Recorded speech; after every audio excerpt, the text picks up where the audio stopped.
Robotic explorers have been quietly transforming our understanding of the moon, and they've done it the slow, reliable way engineers trust most. Land precisely, survive the night, measure carefully, package samples cleanly, and bring them home with an unbroken chain of custody.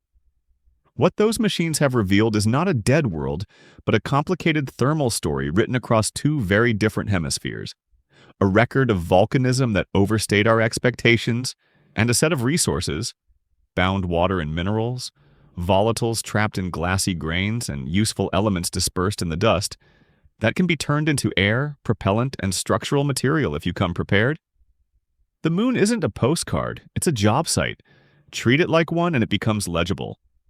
Start with the oddity of the Earth-Moon pair itself. Among rocky planets, having a satellite this large relative to the primary is unusual. The chemical similarity between lunar and terrestrial rocks tells us they were forged from closely related source material. That's why the giant impact origin remains the baseline. A young Earth was struck by a Mars-class body, both worlds melted and splashed, and a disk of incandescent debris coalesced into a companion that has been shaping our tides and tilt ever since. The broad strokes work, but the devil is in the thermal evolution, and the data entering the pipeline from modern missions are forcing a rewrite. A small body should shed heat quickly. The moon didn't shut down as fast as the simplest models predict. That contradiction is exactly where good engineering thrives, when you have to reconcile elegant theory with stubborn measurements. To get those measurements, you need machines that can think for themselves when line of sight is gone. The hemisphere we never see from Earth demands a relay in deep space and a lander that can do precision hazard avoidance without constant hand-holding. Terrain relative navigation, laser altimetry, and vision-based state estimation have matured to the point that a descent can be closed loop all the way to touchdown, and a rover can plan its own paths, enforce thermal and power margins, and put itself to sleep before the cold becomes terminal. The payoff for operating out there is access to the gigantic basin on the unseen hemisphere, a scar big enough and old enough that the impact excavated material from depth and froze it in place. If you want mantle clues without drilling kilometers, you go where a basin did the work for you. Spectrometers tuned to visible and near-infrared bands, ground-penetrating radar that peels back subsurface layers, and panoramic imagers that tie context to chemistry all point to fragments with the signatures of lower crust and upper mantle, not just garden-variety highland crust. That's a first-order win, a peek into the moon's interior without the cost of a skyscraper-class drill. There was a viral moment when a cube-shaped silhouette on the horizon stirred up speculative noise. It's a perfect example of why fieldwork demands discipline. At low resolution with harsh shadows and square pixels, boulders masquerade as geometry. The right reaction is not to tell stories, but to keep driving, keep imaging, and let parallax and light change do the talking. Up close, it was a rock. Interesting for what erosion and impact have done to its edges, not for any hidden narrative. That's the tone good missions maintain. Every glamorous shot in the press kit hides 100 mundane but vital checks. Heater duty cycles, battery impedance drift, dust accumulation on radiators, sun angle constraints, and the march of thermal fatigue. The rover that lives a long time doesn't chase drama, it follows margins. Sample return on the unseen hemisphere is an order of magnitude jump in complexity. You have to core below the surface, where gardening by micrometeorites hasn't scrambled everything. And you have to scoop the unconsolidated layer too, because exposure history is a chapter you want in your book. Each grain's journey matters. How it moved from bedrock to regolith, how long it baked in sunlight, whether it picked up implanted particles from the solar wind, and whether it was welded into glass by micrometeorite flashes. Mechanically, that means drills that won't seize when abrasive grains invade threads, seals that hold across brutal day-night swings, and arm joints that shrug off dust without grinding themselves to death. Then the clock starts. As soon as you've got the canisters sealed, the ascent vehicle has to light on time, fly a ballistic arc, and perform an autonomous rendezvous and docking with a waiting orbiter. There's no window out the hatch. For a pilot to line things up, it's guidance, navigation, and control all the way down, Running against a timeline, orbital mechanics doesn't negotiate. What came back from those far-side scoops and cores looks and behaves differently from what crews gathered decades ago on equatorial plains. The soils are lighter in color because there's far less smooth, iron-rich basalt paving the surface there. They have a grittier, clump-prone texture, exactly the kind of thing that makes hardware engineers twitch and curation teams double glove. Inside that material is a pair of ages that matter enormously. Some fragments push right back into the earliest days of the body's crust, as expected in battered highlands. Others are much younger volcanic pieces than you expect on a small, airless world. Evidence that melt was still reaching the surface well after the simplest cooling curve should have gone flat.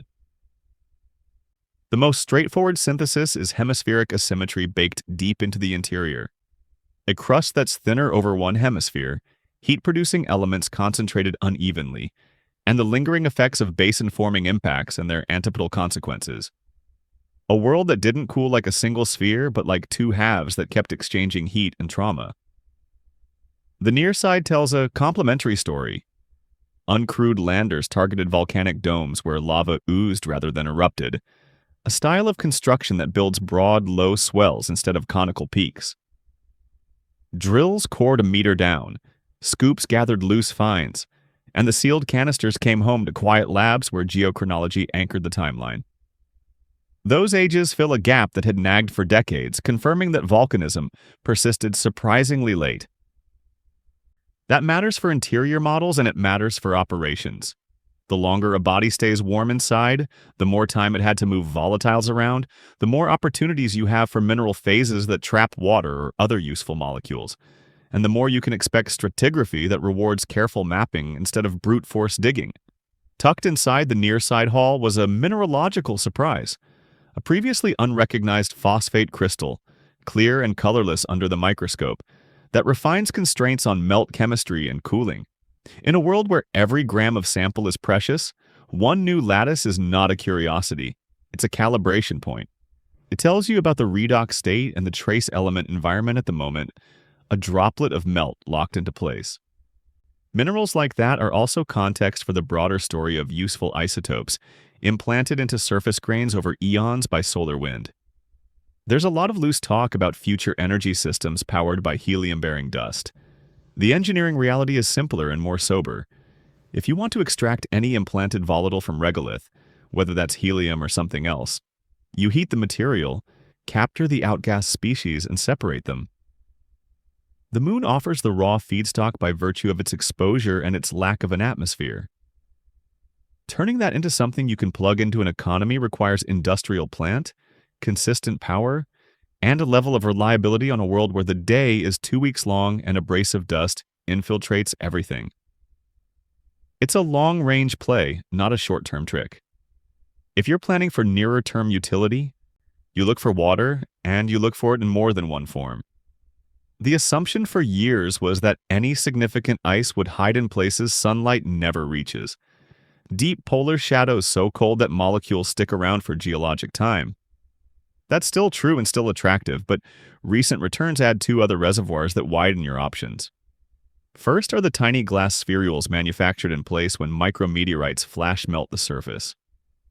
After they cool, hydrogen from the solar wind can diffuse in and form hydroxyl or water-bound inside the amorphous structure. Heat the beads and they give it up.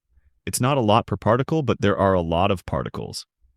Second is a hydrated salt phase mixed into the regolith, a crystalline lattice in which water molecules are integrated alongside other ions.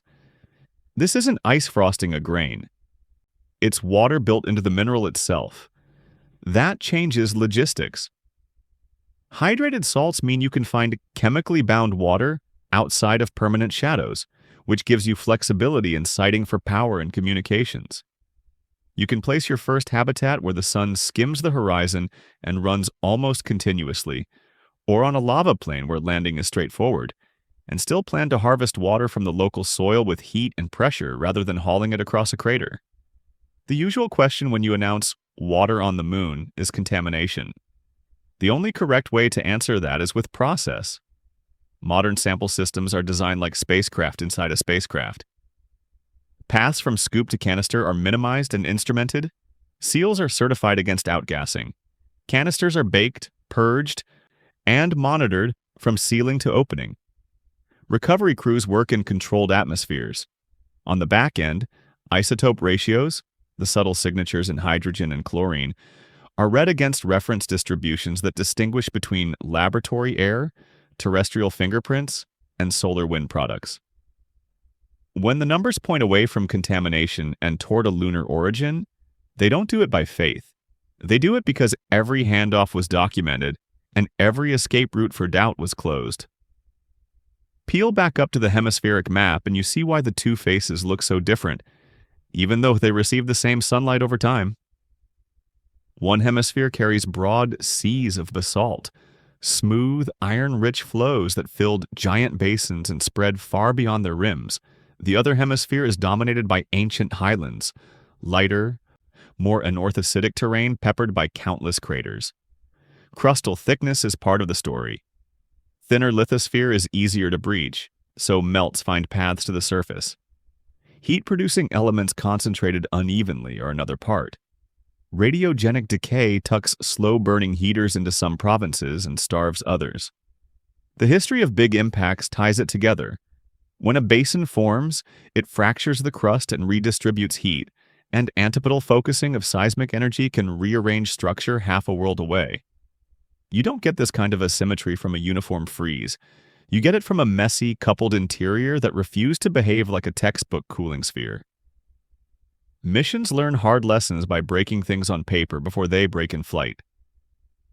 Dust is not ordinary dirt, it's sharp. Electrostatically lively glass that creeps into bearings, abrades solar covers, and clings to radiators. Thermal cycles are not hot versus cold. They're 1,000 cycles of differential expansion that walk clearances into interference, fits, and back again. A latch that's perfect in the lab can become a liability after a few months of grinding. That's why modern surface systems favor simple, robust kinematics, put critical mechanisms deep inside warm volumes, and accept higher mass for guards, wipers, and labyrinth seals.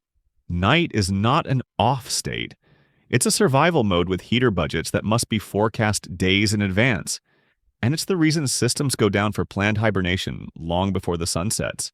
Power is not a number. It's geometry, dust load, battery age, and the slope you parked on. These are the kinds of constraints that shape real operations, and they are the difference between a rover that dies after 2 lunations and one that's still talking years later. There's also silent science, hiding in magnetization. Today's moon doesn't generate a global magnetic field, yet some ancient rocks carry remnant magnetism. Date those rocks precisely and read their magnetic memory, and you constrain when a core dynamo might have run, when it waned, and whether temporary fields from impacts could explain part of the record. That's not trivia. Magnetic history feeds into volatile retention, into how solar particles implanted over time, and into surface radiation environments. Inputs that matter to both geophysics and habitat design. Samples from multiple hemispheres with distinct thermal and impact histories are the only way to untangle global fields from local artifacts. The practical endgame here is not a trophy case of exotic minerals. It's a set of playbooks for building and staying. If your plan is to electrolyze water into oxygen and hydrogen, you need to know where to find water carriers, how much energy it takes to liberate them, and how to keep the plumbing from freezing up during the long night. If your plan is to sinter regolith into bricks or melt it into glass fiber, you need grain size distributions, glass content, iron content, and the reality of dust handling at scale. If your plan is to run crews for months without resupply, you need a power strategy that clears the 14-day darkness and a maintenance plan tuned to abrasive fines. The recent missions aren't romantic, they're methodical.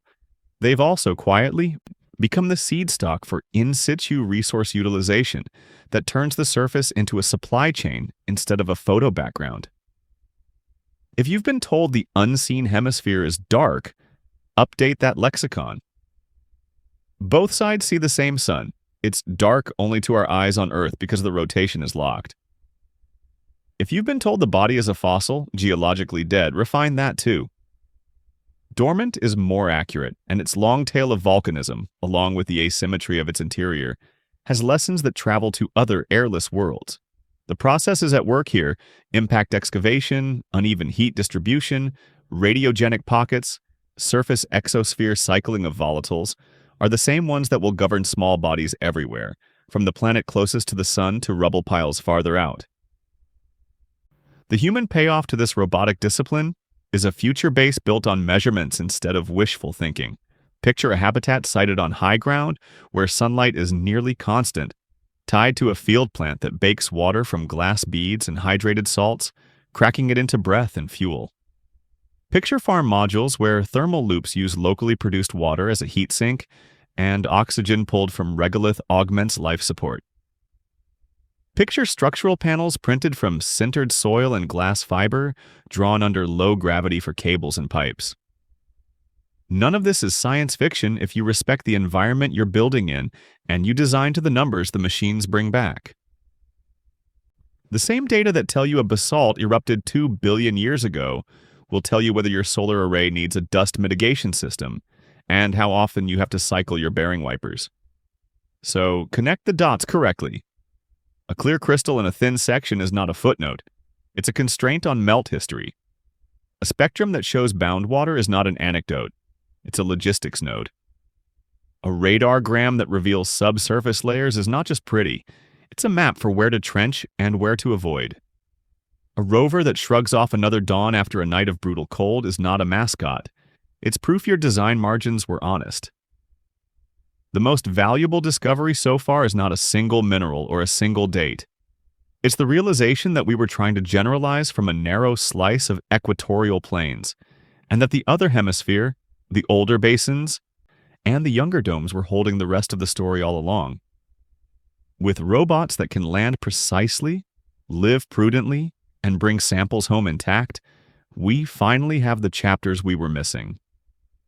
That's how you turn a gray disk in the sky into a place you can work, and in time, a place you can live.